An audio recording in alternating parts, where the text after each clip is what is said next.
آج میری تقریر کا عنوان ہے یوم آزادی۔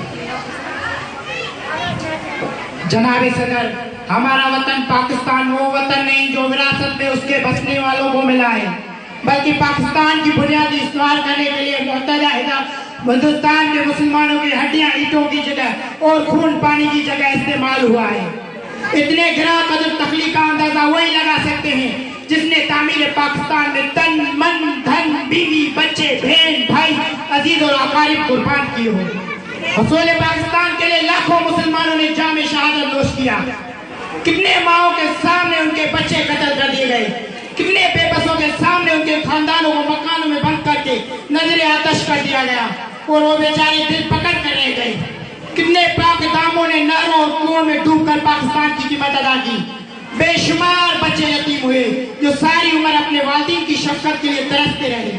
جناب صدر، فرض کیجیے کوئی ہمیں ایک کمرے میں قید کر دے، پھر اپنی مرضی کے احکامات کی تعمیل کراتا رہے تو ہم کس قدر پریشان ہوں گے، اس کا اندازہ دشوار نہیں۔ بس یہی کیفیت کسی قوم کی قدر اس وقت ہوتی ہے جب وہ کسی دوسرے قوم کے غلام ہو کر زندگی گزارنے پر مجبور ہو جاتے ہیں۔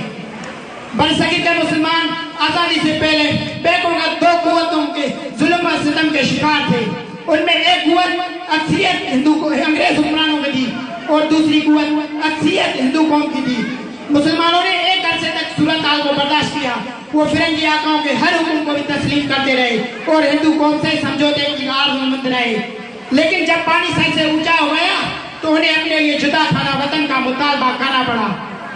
جناب صدر، 14 اگست 1947 عیسوی مبارک دن تھا جب مملکت خداداد پاکستان مرد وجود میں آیا۔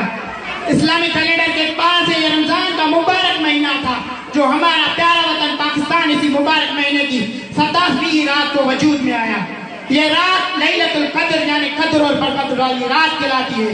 ہم کو معلوم ہے کہ اسی مبارک رات میں قرآن کریم نازل ہونا شروع ہوا تھا۔ اسی مبارک رات اور قرآن کریم کی برکت سے انشاءاللہ ہمارا وطن پاکستان بھی تھا جو قیامت دائم رہے گا۔ جناب صدر، ہمیں پاکستان سے محبت ہے، اس کے پانی سے عقیدت ہے، اس کے مصور سے دل لگاؤ اور ان مجاہدین کے لیے ہمارے پاس مغفرت کی دعائیں جنہوں نے اس کے لیے قربانیاں دی، جنہوں نے تاج برطانیہ کے خلاف اپنے گھر بار قربان کر دی اور اپنی اولاد کو سلاسل زندہ کی سختیوں کو خندہ پیشانی سے برداشت کیا۔ جناب صدر، قدرت نے پاکستان کو ہر نعمت سے نوازا ہے۔ دریاؤں ندی نالوں کے افراد ہیں جن سے چپا چپا زمین و سیراب آباد جاری ہے۔ اس ملک کے نوجوان تنو مند حوصلہ مند ہنر مند ہیں، تجارتی صنعتی زرعی میدان میں خوب ترقی کر رہے ہیں۔ جنگی مہارت میں بھی دنیا کے بہترین ماہرین شامل ہیں۔ ہم پرامن رہنے کے لیے یقین رکھتے ہیں مگر اپنی حفاظت کے لیے اپنی قوت کو قائم رکھنا اپنا فرض سمجھتے ہیں۔ الحمدللہ آج پاکستان ایٹمی قوت ہے۔ اللہ تعالیٰ ہر پاکستانی کو اس ملک عزیز سے مزید محبت کی توفیق عطا فرمائے، آمین۔